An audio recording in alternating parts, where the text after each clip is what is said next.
tungkol sa mga hasik. Mateo 13:1 hanggang 58. Noon ding araw na iyon, si Jesus ay lumabas ng bahay at naupo ito sa tabi ng lawa. Dahil sa dami ng taong lumalapit sa kanya, sumakay siya sa isang bangka at doon naupo. Tumayo naman sa dalampasigan ng mga tao. Sila'y tinuruan niya ng maraming bagay sa pamamagitan ng mga talinghaga. Ganito ang sinabi niya: may isang magsasakang lumabas upang maghasik. Sa kanyang paghahasik ay may mga binhing nalaglag sa tabi ng daan. Dumating ang mga ibon at tinuka ang mga iyon. May mga binhi namang nalaglag sa mabatong lupa. At dahil manipis ang mga lupa roon, sumibol agad ang mga binhi. Ngunit natuyo naman ang mga ito nang mabilad sa matinding sikat ng araw. Palibhas ay mababaw ang ugat. May mga binhi namang nalaglag sa may matitinik na halaman. Lumago ang mga halaman at ito'y matitinik at sinakal ng mga ito ang mga binhing tumubo doon.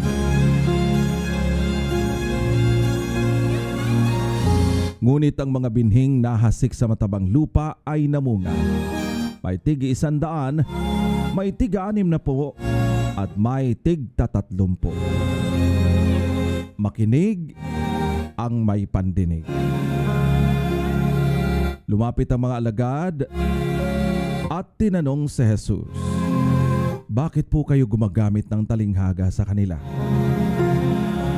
At sumagot si Jesus, ipinagkaloob sa inyo ang karapatang maunawaan ang hiwaga tungkol sa kaharian ng langit. Ngunit hindi ito pinagkaloob sa kanila, sapagkat ang mayroon ay bibigyan pa at lalong magkakaroon. Ngunit ang mga wala, kahit ang kakaunting nasa kanya ay kukunin pa. Nagsasalita ako sa kanila sa pamamagitan ng talinghaga, sapagkat tumitingin sila ngunit hindi makakita, at nakikinig ngunit hindi naman nakakarinig, ni nakakaunawa man. Natutupad nga sa kanila ang propesiya ni Isaias na nagsasabi, makinig man kayo ng makinig, hindi kayo makakaunawa. At tumingin man kayo ng tumingin, hindi kayo makakakita kailanman. Sapagkat naging mapurol ang inyong mga isip ng mga tao ito. Mahirap makinig ang kanilang mga tenga at ipinikit nila ang kanilang mga mata. Kung hindi gayon, sana'y nakakita na ang kanilang mga mata. Nakarinig ang kanilang mga tenga, nakaunawa ang kanilang mga isip, at nagbalik loob sila sa akin at pinagaling ko sila. Subalit, pinagpala kayo sapagkat nakakakita ang inyong mga mata at nakakarinig ang inyong mga tenga. Tandaan ninyo, maraming propeta at matutuwid na tao ang naghangad na makita ang inyong nasaksihan at marinig ang inyong napapakinggan. Subalit, hindi nila ito nakita at ni narinig man lang.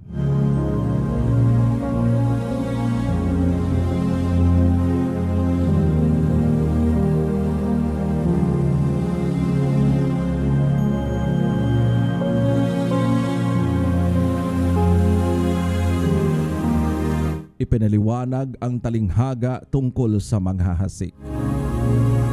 Makinig kayo at iniwain ang kahulugan ng talinghaga tungkol sa manghahasik. Kapag ang isang tao ay nakikinig ng mensahe tungkol sa paghahari ng Diyos, ngunit hindi naman niya iyon nauunawaan, siya ay katulad ng binhing nalaglag sa daan.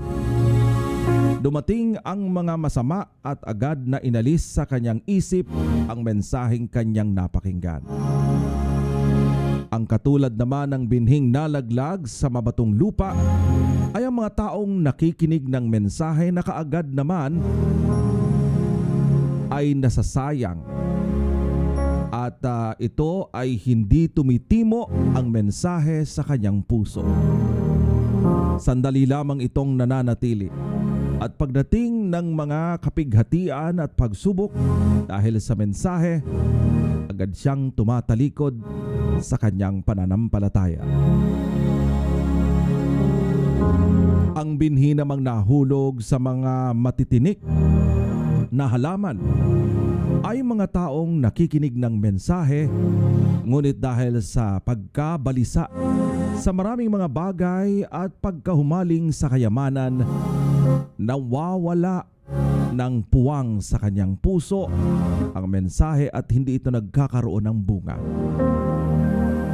At ang tulad naman ng binhing nahasik sa matabang lupa ay ang mga taong dumirinig at umuunawang mabuti sa mensahe. Kaya't ito ay namumunga ng sagana. May tig-100, may tig-60 at may tig-30.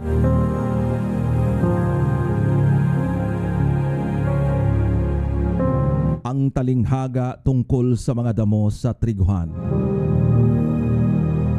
Nagsalaysay muli si Jesus sa kanila ng isa pang talinghaga at ang sabi niya, ang kaharian ng langit ay katulad ng isang taong naghasik ng mabuting binhi sa kanyang bukid. Isang gabi habang natutulog ang mga tao, dumating ang kanyang kaaway. Naghasik ng mapanirang damo sa triguhan at saka umalis. Nang tumubo at magbunga ang trigo, lumitaw din ang mapanirang damo. Kaya't pumunta ang mga utusan sa may-ari ng bukid at nagtanong, hindi po ba mabuting binhi lamang ang inihasik ninyo sa inyong bukid? Bakit po may damo ngayon? Sumagot siya, isang kaaway ang may kagagawan nito. Tinanong siya ng mga utusan, bubunutin po ba namin ang mga damo? Huwag, baka mabunot pati ang mga trigo. Ang sagot niya, hinayaan na lamang ninyong lumago kapwa ang damo at ang trigo hanggang sa anihan. Sa pag-aani, sasabihin ko sa mga tagapag-ani, ipunin muna ninyo ang mga damo at inyong pagbigkis-bigkisin at saka sunugin. Pagkatapos sa ipunin naman ninyo ang trigo sa aking kamalig.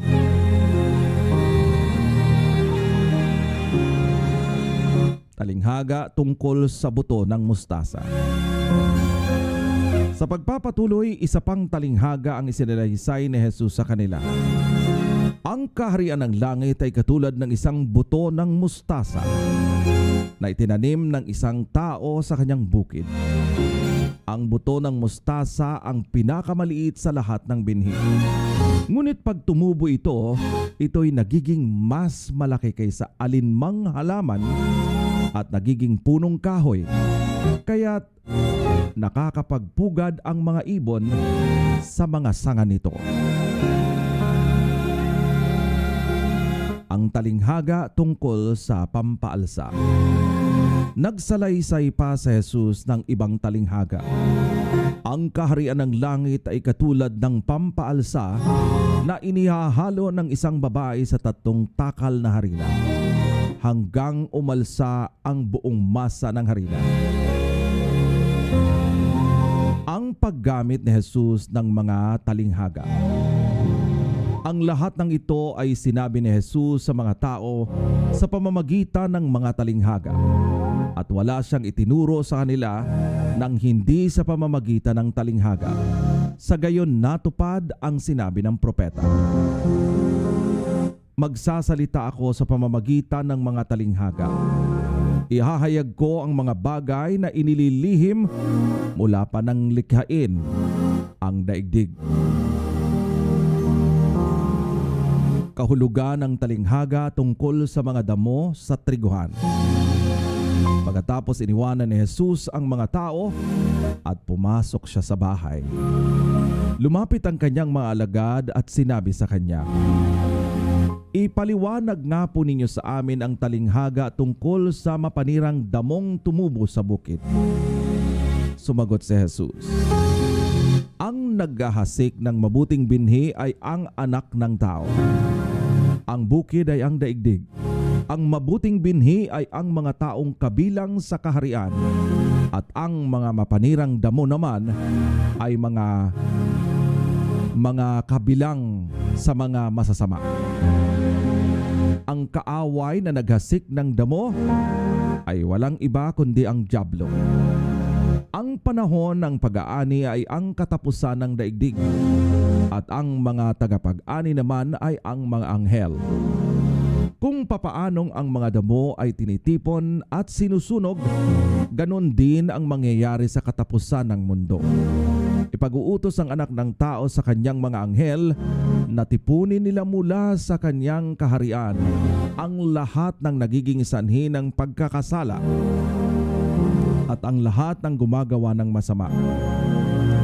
Ihahagis nila ang mga ito sa lumalagablab na pugon, at doon ay mananangis sila at magangalit ang kanilang mga ngipin. Ngunit ang mga gumagawa ng matuwid ay magliliwanag na parang araw sa kaharian ng kanilang Ama. Makinig ang may pagdinig."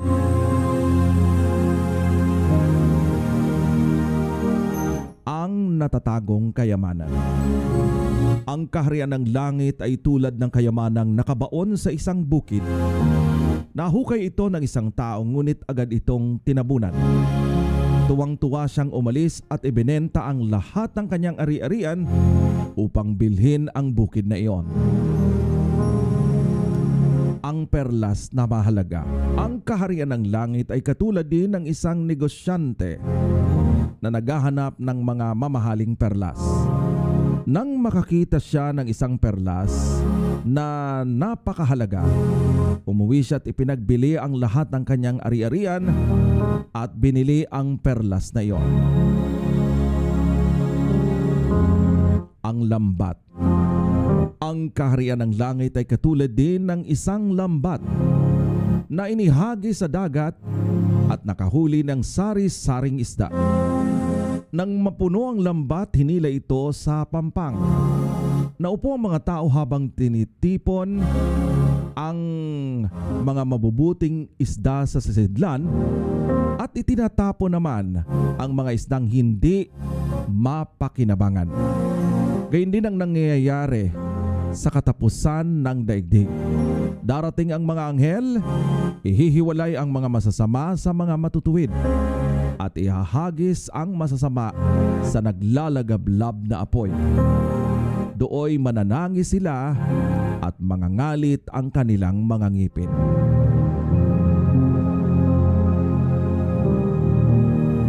Kayamanang bago at luma.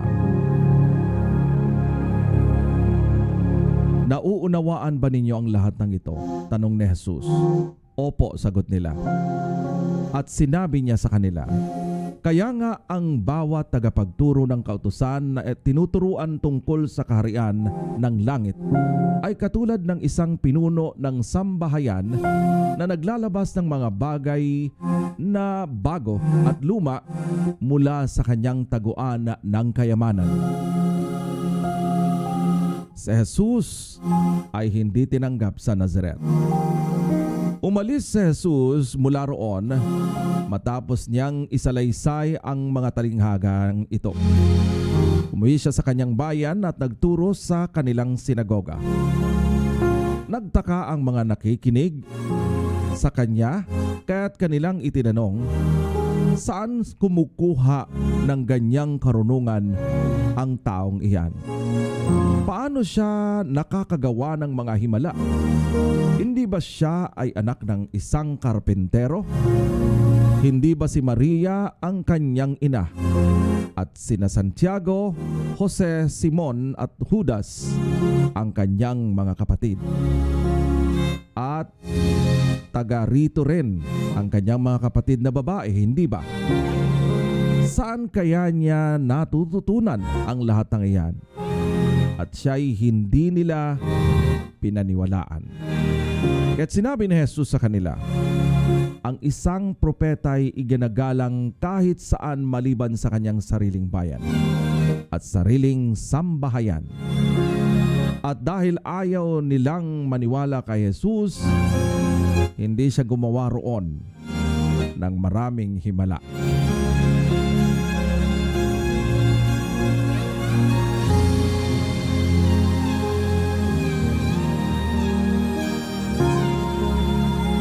The parable of the sower.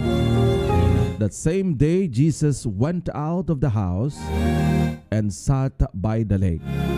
Such large crowd gathered around him that he got into a boat and sat in it, while all the people stood on the shore.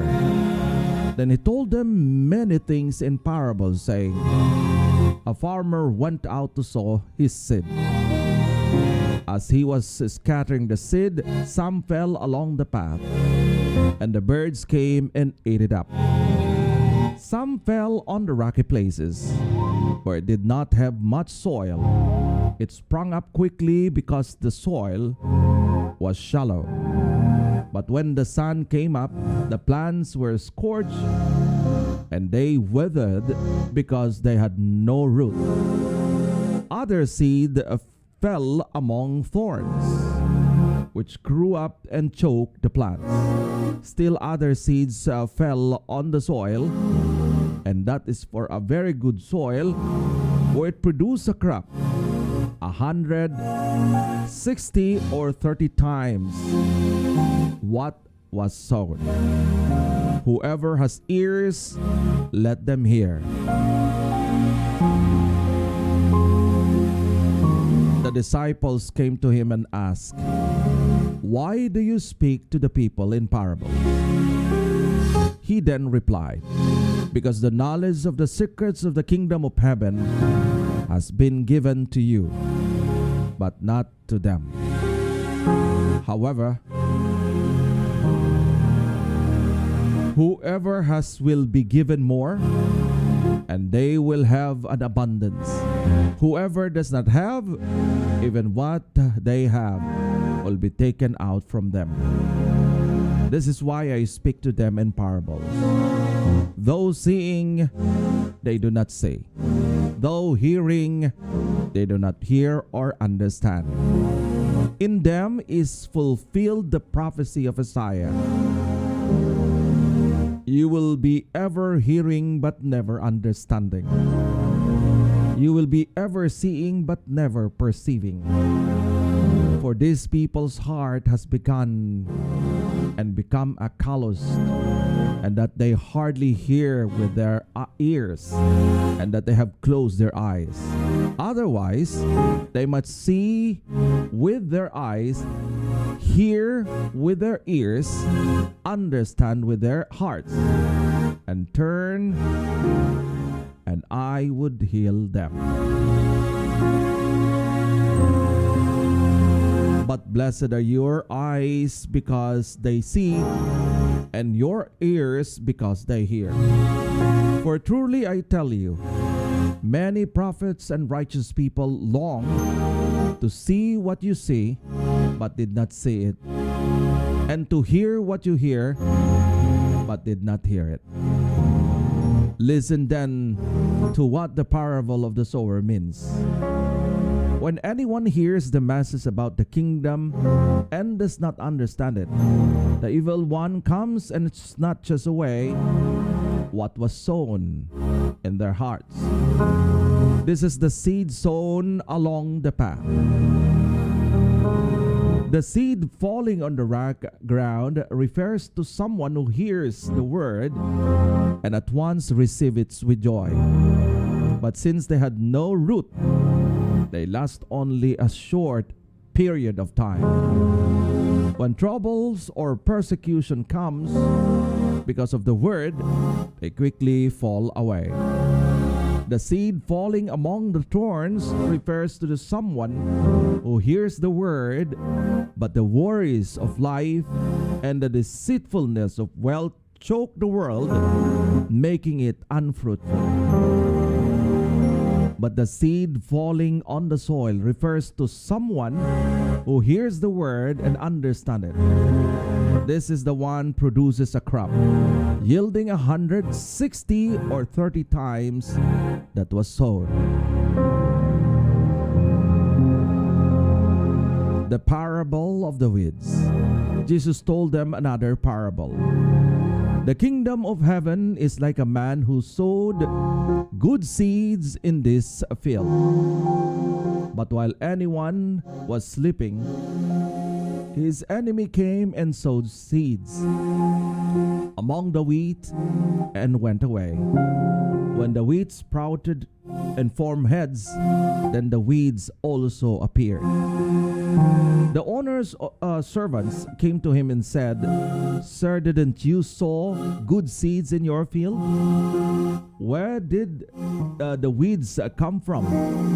"An enemy did this," he replied. The servant asked him, "Do you want us to go and pull them up?" "No," he answered, "because while you are pulling the weeds, you may uproot the wheat with them. Let both grow together until the harvest. And at the time I will tell the harvesters, first collect the weeds and tie them into the bundles to be burned. Then gather the wheat and bring it into the burn." The parable of the mustard seed and the yeast. He told them another parable. The kingdom of heaven is like a mustard seed, which a man took and planted in his field. Though it is the smallest of all seeds, yet when it grows, it is the largest of garden plants and becomes a tree, so that the birds come and perch on its branches. He told them still another parable. The kingdom of heaven is like yeast that a woman took and mixed into about 60 pounds of flour until it worked all through the dough. Jesus spoke all these things to the crowd in parable, and he did this not to say anything to them without using a parable. So was fulfilled what was spoken through the prophet. "I will open my mouth in parable. I will utter things hidden since the creation of the world." The parable of the weeds explained. Then he left the crowd and went into the house. His disciples came to him and said, "Please explain to us the parable of the weeds in the field." He answered, "The one who sowed the good seeds is the Son of Man. The field is the world, and the good seed stands for the people of the kingdom. The weeds are the people of the evil one, and the enemy who sows them is the devil. The harvest is the end of the age, and the harvesters are angels. As the weeds are pulled up and burned into the fire, so it will be at the end of age. The Son of Man will send out his angels, and they will weed out of his kingdom everything that has causes sin and all who do evil. They will throw them into the blazing furnace, where they will be weeping and gnashing of teeth. Then the righteous will shine like the sun in the kingdom of their Father. Whoever has ears, let them hear." The parable of hidden treasure and the pearl. The kingdom of heaven is like treasure hidden in the field. When a man found it, he hid it again, and then his joy went and sold all he had and brought that field. Again, the kingdom of heaven is like a merchant looking for fine pearls. When he found one of value, he went away and sold everything he had and bought it.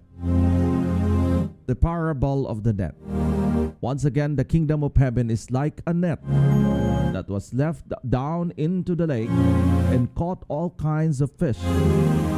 When it was full, the fishermen pulled it up on the shore. Then they sat down and collected the good fish in the baskets, but threw the bad away. This is how it would be at the end of the age. The angels will come and separate the wicked from the righteousness and throw them into the blazing furnace, where there will be weeping and gnashing of teeth. Have you understand all these things? Jesus asked. Yes, they replied. He said to them, therefore, every teacher of the law who has become a disciple in the kingdom of heaven is like the owner of the house who brings out his storeroom new treasures as well as old. A prophet without honor. When Jesus had finished these parables, he moved on there. Coming to his hometown, he began teaching the people in their synagogue, and they were amazed. Where did this man get his wisdom and his miraculous powers? They asked. Isn't this carpenter's sons? Isn't this mother named Mary? And aren't his brother James, Joseph, and Simon and Judas? Are his brothers and sisters? Aren't all his sisters with us? Where then this man get all these things? And they took offense at him. But Jesus said to them, a prophet is not without the honor except in his own town and in his own home. And he did not do many miracles there because of their lack of faith.